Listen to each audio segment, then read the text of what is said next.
Hello and thanks for watching Best Maths Tutors. I'm continuing to go through the Edexcel Foundation Tier Paper 2 from 2019. This is a calculator paper and we're on question 9. I'll be covering all the questions, so if you find this helpful, please subscribe to our channel. So question 9 is a question where we've got a pictogram and it's representing the number of vinyl records sold in a shop. And currently it's showing Monday and Tuesday, and Wednesday and Thursday have yet to be filled in. So we're given this key and we're told that one circle represents 8 vinyl records. And what we've got to do is write down the number of records sold on a Monday.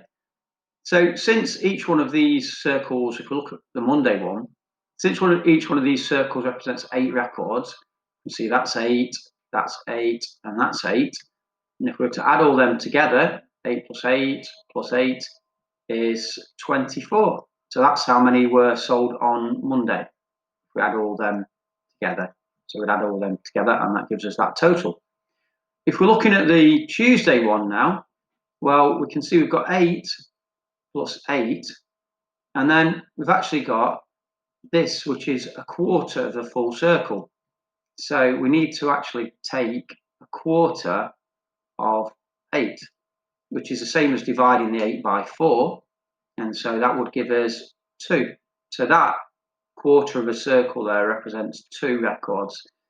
So if we add all them together, then what we end up with is 8 plus 8 is 16, plus 2 is 18. So that's how many were sold on the Tuesday. So the next part of the question, we've got, it says on Wednesday and Thursday, we sold a total of 36 vinyl records, and the number of records sold on Thursday was 8 times the number of records that was sold on Wednesday. So we've got to complete the pictogram. So we need to work out how many were sold on Wednesday and Thursday. And what we've got is a ratio.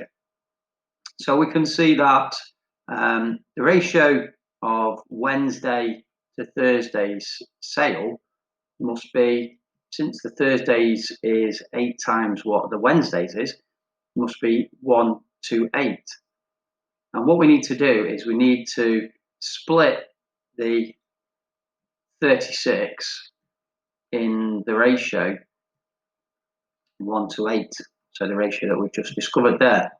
So what we do for that is we have to, first of all, add the ratio.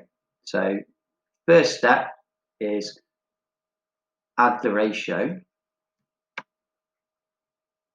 and so what we do is 1 plus 8 will give us 9, and then the second bit is we divide the 36 then, so the total, by the 9, so by the added ratio. So if we do that, we get 36 divided by 9, and we can see that 9 goes into 36 4 times. And what that does is that tells us, if we think of this as being 1 part to 8 parts, that tells us that 1 part is equal to 4. And so if we want to find what 8 parts is, which is the amount sold on the Thursday, that was the Wednesday one. We want the Thursday one, that's 8 times as much. So Thursday is 8 parts, and so because we've had to multiply 1 by 8 to get to 8, to go from the 4 records sold, we have to times that by 8. So if 1 part's equal to 4, then 8 parts is equal to 4 times 8. And if we do that, what we get is 32. And that's great, because the Wednesday and Thursday one, we know that the total was 36. Well, if we was adding them together, then it would give us 36. So that's a little check we can just do. Check it adds up to the 36 there. And the final thing we have to do is we've got to put this information onto the pictogram. So we've got 4 for the Wednesday. So since we remember that 1 circle was equal to 8, then 4 is half of that, so we're going to show that as a semicircle like that. So that's going to equal 4. So I'm going to put that onto the Wednesday one, first of all. So go back to the pen. So Wednesday is 4, so we're going to just show that by half a circle, like that. And now we need to show the Thursday one. Well, Thursday was 32, so that would be 8, 16, so that's another 8, so that makes 16. Another 8 makes 24, so we'd actually need to add another 8. 8 plus 8 plus 8. 8 plus 8 plus 8 plus 8 makes 32. So we need to draw 4 circles then up there to represent the Thursday one. So that's going to be 1, 2, 3, 4. And so we've done it. That's question 9 completed. Looking now at question 10, we've got a question about inequalities. So we've got these symbols here and the equals. And what we've got to do is put the correct symbol into the boxes. So we need to understand what each one of these means. So this one would be if I've got 2 things either side, so we'll say x and y. That means that x is less than y. So this is the one where we talk about the crocodile's mouth opening up to eat the larger number. So we can see there x is less than y, or another way of looking at it, y is bigger than x in the reverse. And if we look at the other symbol, so imagine we've now got A and B like this. This is saying that A is greater than. So A is greater than B. And again, that's the greedy crocodile opening up to eat the larger number. So that's what they mean, they're inequalities. And obviously we know what equals means. So if we're saying for the first one then, we've got 14 and 21. So these aren't equal. And in fact, 14 is less than 21. For the second one, we need to work out what these numbers are. So 4 plus 7 is 11. And if we do 103 take 92, and because this is a calculator paper, we might as well just do this on the calculator. But I will show you how we will do it normally, so without a calculator. But if you've got a calculator, do it on the calculator since it's a calculator paper. So we're going to do 3 take away 2, which is 1. And then we've got, can't take the 9 from the 0. So we're going to just borrow from that 1, which is leaving a 0 there. And we're taking away 9 from 10. So that's 11. So what we can see is that this side is 11 and this side is 11. So we're going to put an equals because both sides are equal there. If we're looking at the third one now, 2 squared means 2 times 2, because the power there is telling us how many times to multiply the number by itself. So 2 times 2 is 4, and actually we've got the same thing here as well. So that's 4, and that's 4, so they must be equal. Looking at the next one now, we've got 3 and minus 3 and minus 5, or I should say negative 3 and negative 5. And for this, I would draw a number line to see where they appear.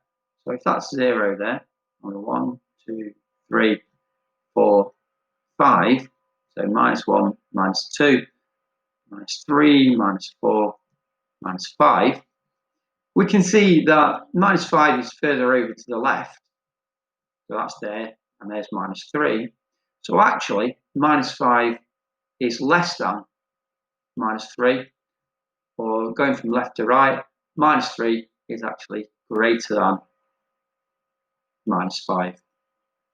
So that's that one completed. Question 11, we've got an equation here. So we've got P is equal to 7R plus 3Q, and that actually means 7 times R and 3 times Q. And we've got to substitute in these values for R and Q in order to work out value of P. So I'm going to just write this out again. 7, and it's times the value that is P. And I like to put them in little brackets so I can see what it is that I've substituted in. And also, it's very handy when we're dealing with negative numbers, like the -4 there. So we can say that's plus 3 and then times by -4. So if we work out the first part, 7 times 5 is 35. And then we're going to add on to it the result of 3 times -4. Now I've got a positive, which is the 3, and negative, which is the 4. So plus times minus will actually give us minus. In fact, the full table of results I could put down. Plus times plus would be plus. Plus times minus would be minus. Minus times plus would again be minus. And it's actually that minus times minus would give us plus. So in this case, we've got positive 3 times -4. So what I'm going to do actually, I'm going to rub out that plus there, because we can see that the overall result would be a minus. So that would be -12 plus the 3 times the 4 gives us 12. And then we just work that out. So 35 take away 12. So use the calculator if you're on the calculator paper, which we are. Well, I'll just do it here. So we've got 3 and then 2, so 23. That's the answer to that one. Question 12 is a question about timetables. So we can see we've got a timetable for trains going from Brighton to London. And we can see that it says that Graham has got to go to the station at Brighton and arrives there at 7:15. So 15 minutes past 7 in the morning. And we've got to work out how many minutes he has to wait until 7:22. So starting at 07:15, which in 24-hour clock, that's written in 24-hour clock. If we did it in the AM and PM, then that would be 7:15 AM. So that's in the morning, that. And we've got to work out how long it's going to take until the train arrives, or is supposed to arrive, at 07:22. Well, since this is the hour part, and this is the minute part, so there's the hour part again, there's the minute part, we can see that he's had to take, he's still in the same hour, but in terms of minutes, to go from 15 to 22, we had to add on 7 minutes. So he's going to have to wait 7 minutes there. And then in part B, we've got to work out how long it will take the 7:22 train to get to London. Well, if we look at the table, we're actually reading vertically on the table. So if we've got the 7:22 train, then it's supposed to arrive in London at 9:00. If we've got the 7:29 train, surprisingly, that's going to get there earlier in London at 8:32. And if we've got the 7:32 train, then that would arrive at 8:48. So we're interested in this information. So 7:22 is going to arrive at 0900 hours, which is the same as 9 AM, because it's in the morning. So we need to work out how many minutes it's going to take to get to go from 07:22 to 0900 when he arrives. So if we look at, let's first of all put a time in the middle. So we've got 07:22, and what I'm going to do is look first of all to arrive at the next hour, which is 0800. So how many minutes is it going to take to go from there to there?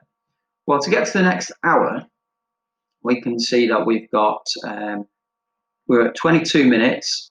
And in fact, when we get to the next hour, since there's 60 minutes in an hour, going to have to take away 22 from 60 to get to the next whole hour. I'm going to borrow from the 6 there, carry on to the 10, so that's 8. So that's going to be 38 minutes. So we've got 38 minutes before it would be 0800 hours. And then we actually are arriving at 0900 hours. So we've got another 60 minutes now between 0800 and 0900. So if I add them together, then that's going to give me 38 plus the 60, which is 98 minutes. Question 13, we've got a diagram which is showing us 9 identical squares inside a rectangle. And what we've got to do is work out the width of the rectangle, given that the length of the rectangle is 12 centimeters. So what we would need to do then is work out the size of this square. And we do know that whatever size is that length, it's also the same that length, because obviously a square has equal sides. So whatever this side is, so this side is the same. And we need to work out how many squares we've got going across. So we can see we've got 1, 2, 3, 4, 5, and then 6 squares going across horizontally. So 6 squares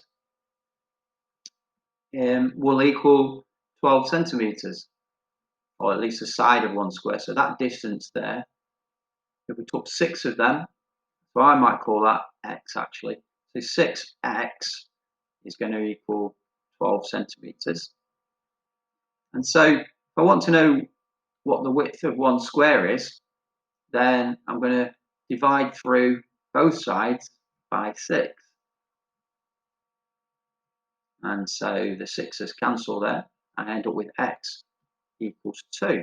So that's very useful, because now if we look at the width of the rectangle, we need to look how many squares are actually going to be in the width. So I can see if I project across there, that's another square width. If I project across again, that's another. So we can see we've got 1, 2, 3, 4, 5 squares on the width. And since each one of those has a length that we worked out was 2, then it's going to be 5 times that 2. So the width is going to equal 5 times 2, and that's 10 centimeters. So I hope you find that helpful, and if so, please consider subscribing to the channel and also giving our video a thumbs up. Thanks for watching.